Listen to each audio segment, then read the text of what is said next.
Today we're going over Ecclesiastes chapter 8, at least the first half of it. And so if you want to turn in your Bible to it, you can, or it's in our notes. So either way works. But Ecclesiastes chapter 8, and today we're going to talk about our favorite subject, if you're not in church, politics. What is it? Politics. Poly means multiple, and ticks means people who just take stuff from you, right? And so, goodness, that's the way politics feels, isn't it? And believe it or not, even back in Bible days, you had politicians that just drove you nuts. And you may be like me. You think, man, we've got maybe 400 million people in this country. It's at least 360 million, but I don't know if we got everybody counted or not. So about 400 million people in this country. And every 4 years you think, is this the best we could do with 400 million people? You know, is this the guy we chose? And so it goes back and forth, and we're not going to talk about Democrats. We're not going to talk about Republicans.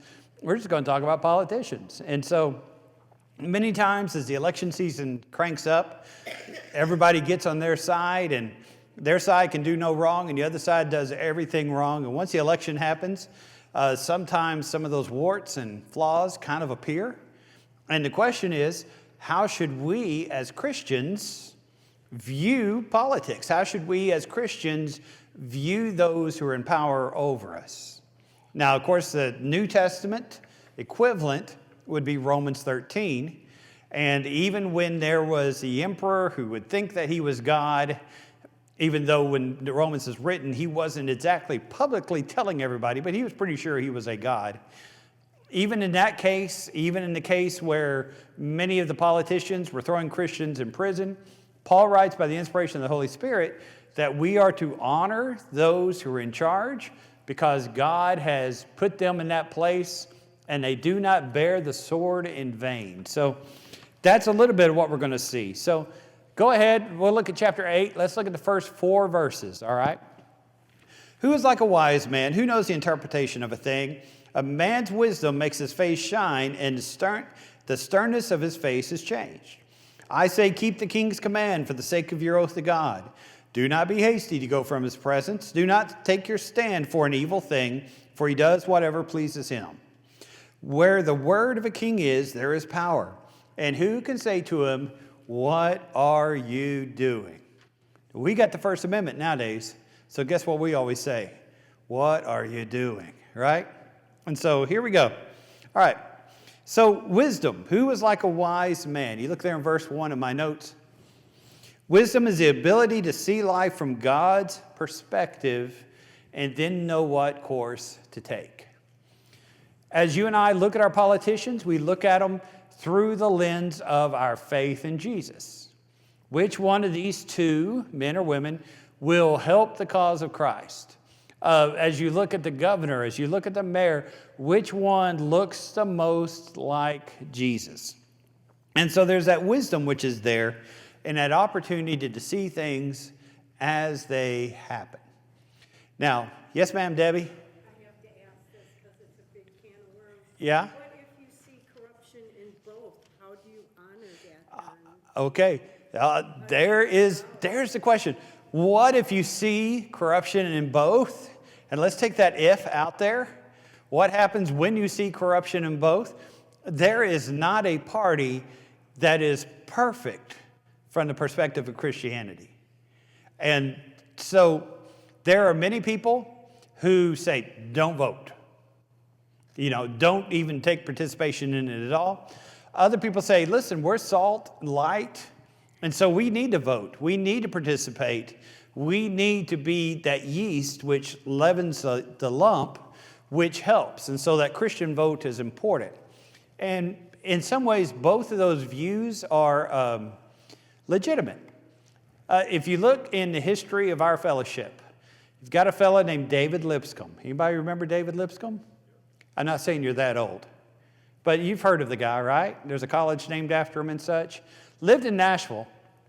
And he worked very hard during the Civil War. Now, some of you are going to know history a lot better than I do. But David Lipscomb had in his mindset that politics was worldly, and Christians need to remain out of it, 100% out of it. And so he really emphasized, which was very difficult, especially in the 1860s, total political, I'm not involved in any of this. Now, what made that neat about our fellowship is when you look at the denominations, when the Civil War happened, you created Southern Baptist, General Baptist, now there's all sorts of Baptists. You created the Methodist split. Every church split. What was interesting about Churches of Christ is there was not a split among them. Now, there were some residual activities. Eventually, we split from the Christian church, Churches of Christ, and that sort of thing, Disciples of Christ. But that didn't happen until a lifetime after the Civil War. And there's many places, if you go to McMinnville, one of the congregations there has a pulpit, and they would have different people sign a pulpit. And they have a pulpit, and James Garfield preached there one time, a Union general. Confederate generals would preach there. Whoever ended up owning McMinnville that week, it'd be either a Southern preacher or a Northern preacher. And it's one of those things where they kept the brotherhood together, and it was a very difficult thing through the 1860s because everybody's shooting at each other. But there was a strong level of pacifism. And we as a fellowship remained very much into pacifism until about World War I. And what's that guy's name? Just a second. They made a lot of movies about him. He won a bunch of medals. Audie Murphy? Is that his name? Huh? Yeah. Okay. He was a member of the church. And, as he participated, right after that, of the opinion of a lot of people in the church changed, and we ended up, as far as religious groups, being among the highest as far as being in military service. Now, some of that's because we're located in the South. Some of that is because we're not as wealthy as many of the denominations are. But for many years, we were ahead of most religious groups as far as people joining the Army, as far as people participating in things.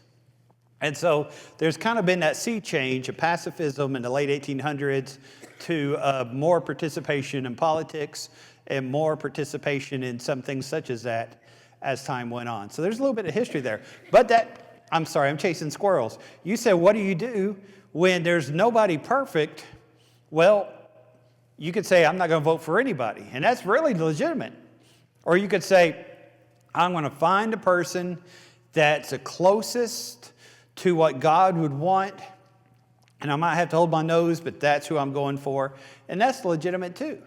But we've got to be sure that we don't just become a Democrat church or a Republican church or a Libertarian church. Yes, sir.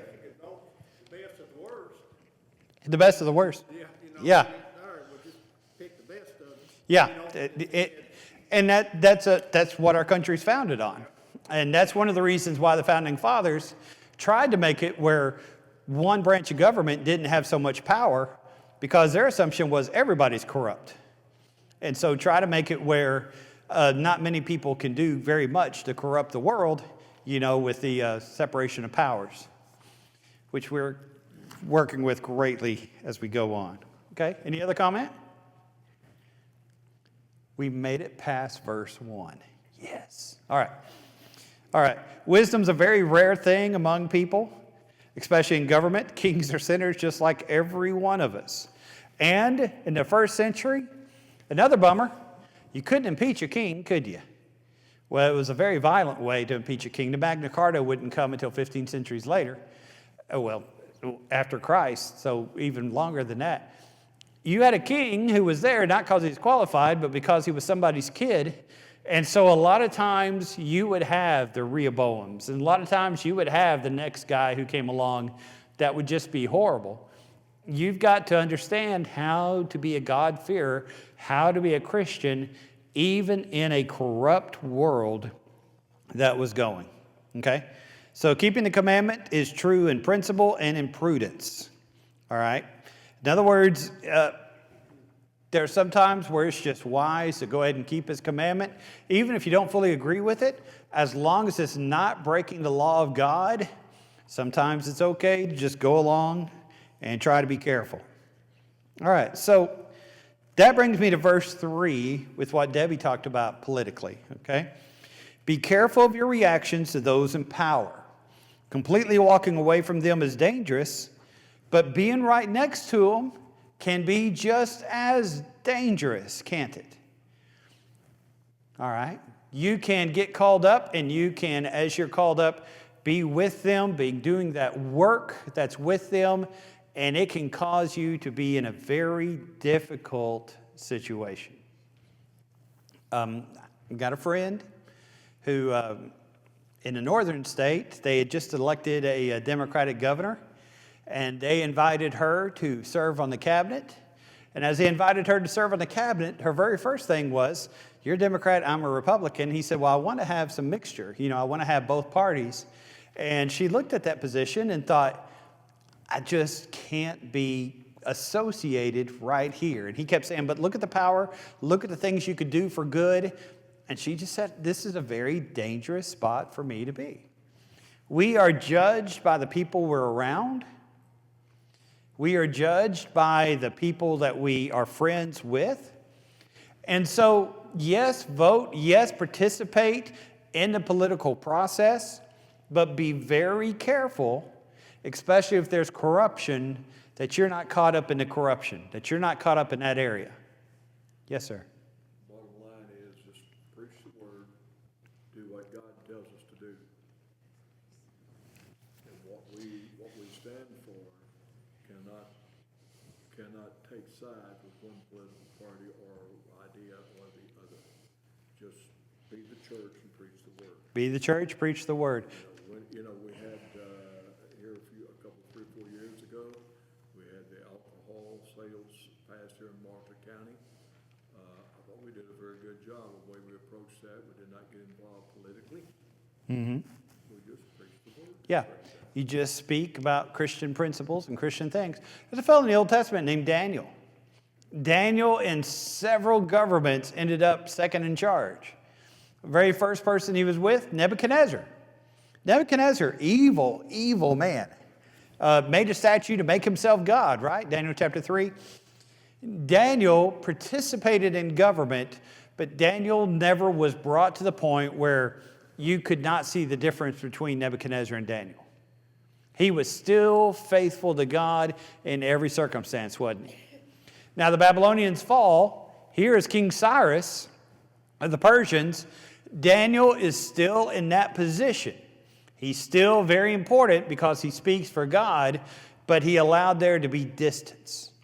And I think that's something important to us as Christians. Be very careful, because as you go through, there are good people, many, many good people in politics. But you need to be careful, because every person is mortal. Every person is in a situation where they're not perfect.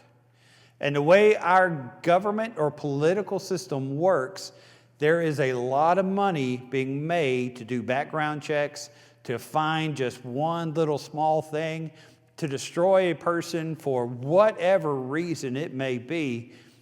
A lot of people make a lot of money doing a lot of research, and a lot of times they make more money if the research isn't true. And so be careful before you attach yourself to anyone who is there. And that's sort of what he's saying here as we look through. Verse 4, in the face of absolute power and possible circumstances, one does well to compromise when moral issues are not involved. All right, do not go against God. But if the governor makes it where he says, okay, all the speed limit signs are now 35 miles an hour, I would say that's a definite bummer, because it's going to take a lot longer to get to Paducah. But I love God, and I'm going to follow, because it's not a moral law that's against. Now, there's a lot of other examples. That's one of the simple ones that's there. There's sometimes I disagree. I don't think Highway 68 should be 55 because it's a residential area. But I get aggravated sometimes when you go into Murray, it's just 60 or 65. I kind of wish it was 70, since there's really nobody there. But they did not ask me about setting speed limit signs wisely, okay? But you follow the law, because the people who are there you go along with. What if you have a governor that says, want the state police to take down the license plate number of those who go to church? Well, you go to church. I think that's what he does. He's talking about our wonderful governor who said he's going to take down the license plates of the people who went to church in that instance over in Lexington. You follow God. Daniel still prayed 3 times. Shadrach, Meshach, and Abednego did not bow down to the idol. You stay true to your morals. You stay true to God. And as much as it depends on you, sometimes it works into opinion, but you try to stay faithful to God because God's going to be around a lot longer than a president or a governor. Yes, ma'am. I would be proud for them to take down my license number. Oh, yeah. I texted him daily a picture of my license plate. So Well, I just started saying, that's the elders' call. it is. Oh, you're talking about worshiping, meeting together, right? That's their call. They made the right call. Yeah. And we figured out a way, not to take your time, but we figured out a way. I say they figured out a way for us to be able to worship God. Okay. The Christian Chronicle this last month had an article talking about that. And we were one of the 3 congregations they interviewed. Now, a lot of times that goes through, the mailboxes or goes through over there. And I never really said very much about it because I was on the opposite side of what some other people were saying. But, we were in the Christian Chronicle last week about that. So if you want to look up Christian Chronicle, you're welcome to do it. You can find it online. It's free. And so, all right. Now back to good stuff. Let's look at verses 7 through 9. For he does not know what will happen, so who can tell him when it will occur? No one has the power over the Spirit to retain the Spirit. No one has the power in the day of death. There is no release from that war, and wickedness will not deliver those who are given to it. All this I have seen and applied to my heart. Every work that is done under the sun, there is a time in which one man rules over to another to his own hurt. Then I saw that the wicked were buried. Well, I think I want to wait on that wicked part. Let's just stop at verse 9. That's where I want to stop. Okay, 7 through 9. People in charge will find out quickly they're not as in charge as they think they are. And that is something that happens pretty often. Just simple politics real quick, not to take one side or the other. George W. Bush ran for president for certain things, and then something happened at 9/11 and changed his whole presidency. Remember that? Many of us were alive during that moment. Okay?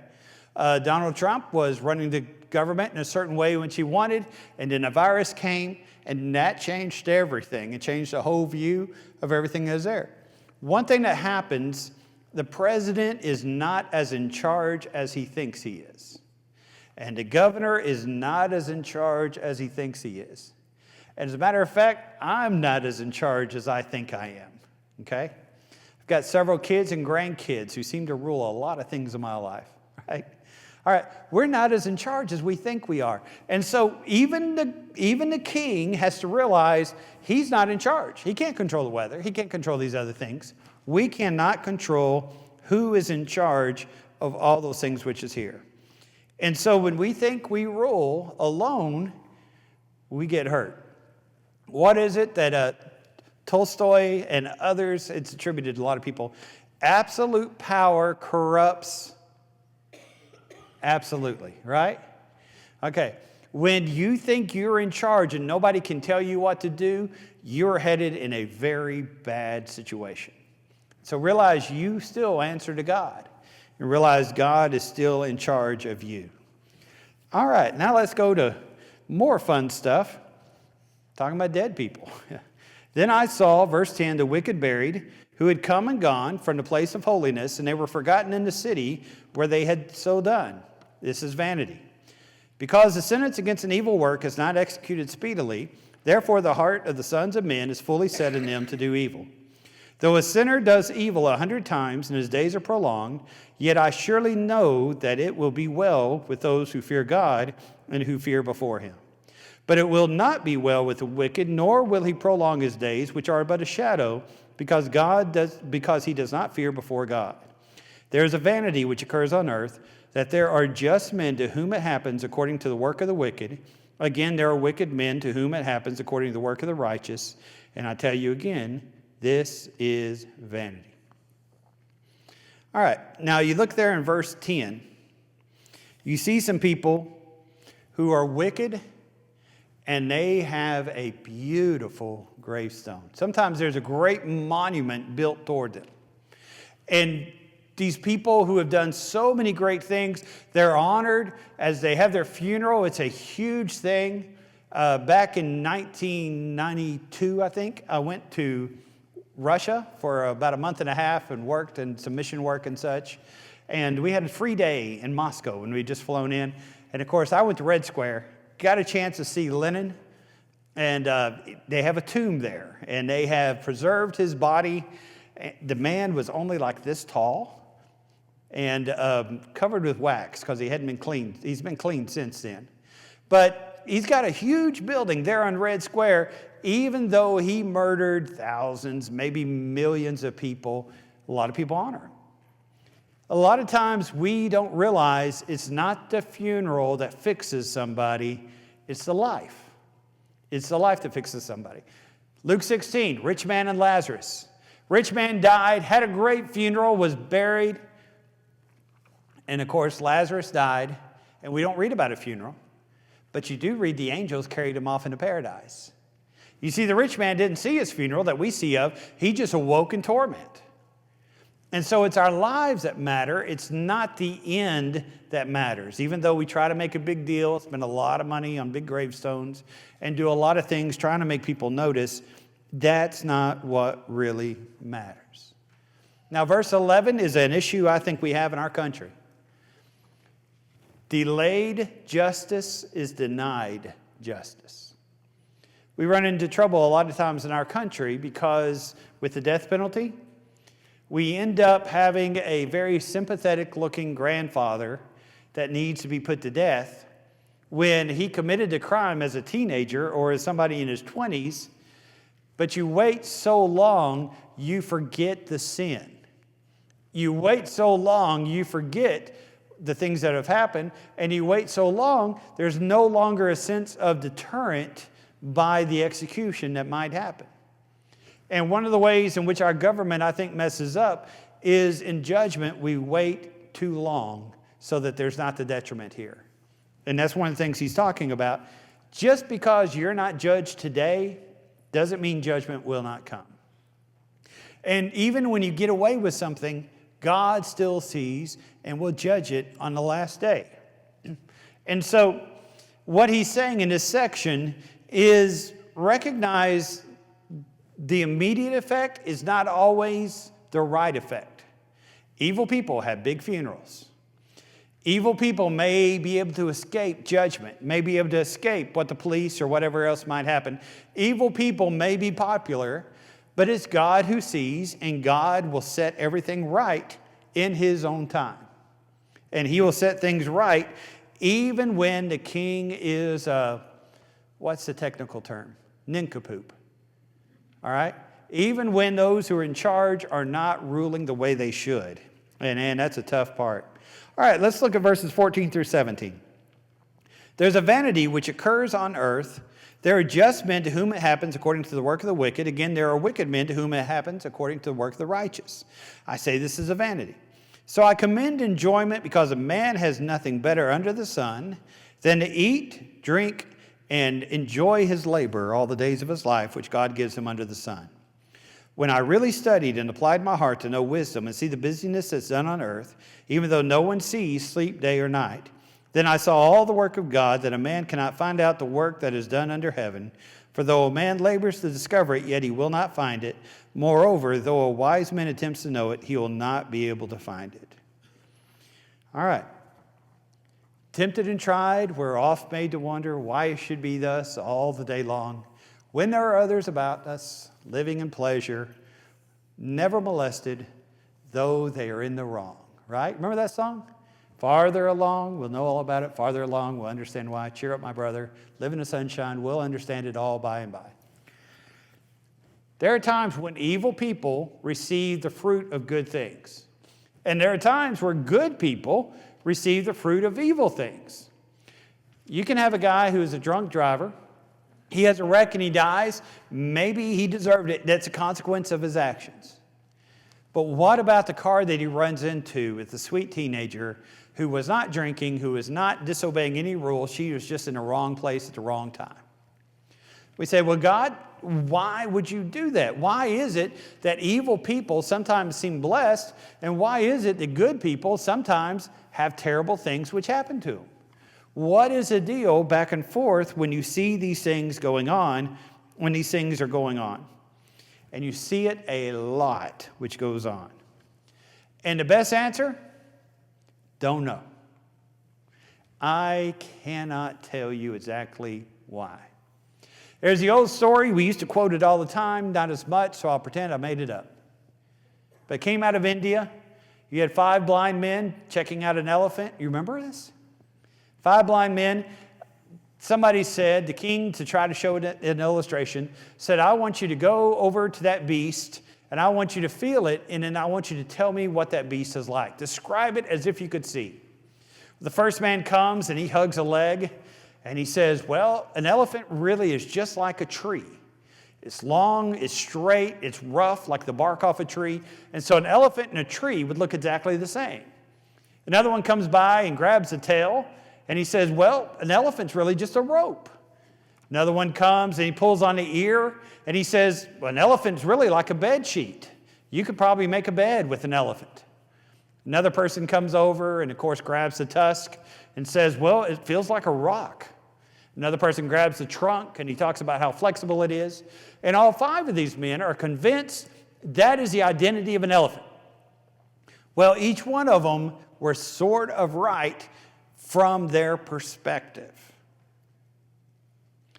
I see certain things because of where I am, because of my occupation, because of what I watch on TV and where I get my news. I have opinions by all the things that I've been influenced. I see it through that lens. But somebody in Boston, somebody in Portland, somebody in Mexico, somebody in Russia, somebody from a totally different perspective sees things happening in a totally different way because of our perspective. Isaiah 55 tells us that God's thoughts are not our thoughts, His ways are not our ways. As the mountains are higher than the sea, so are His ways above our ways. Now, 55 verse 11 tells us His word's not going to return void. Whatever God wants to do, He's going to do. But we've got to realize I'm not seeing the whole picture. I'm not seeing everything that happens. So I see somebody who gets sick. I see somebody who suffers from an accident. I see somebody who is struggling in life because of where they grew up. And I say, God, we got to fix this and this and this and that. God's in charge. He is willing things to work the way that He should. And I'm not in a place where I can tell God, you're wrong. Now, I can pray to God and I can plead with God. But God sees things beyond my perspective. He sees things in the correct way.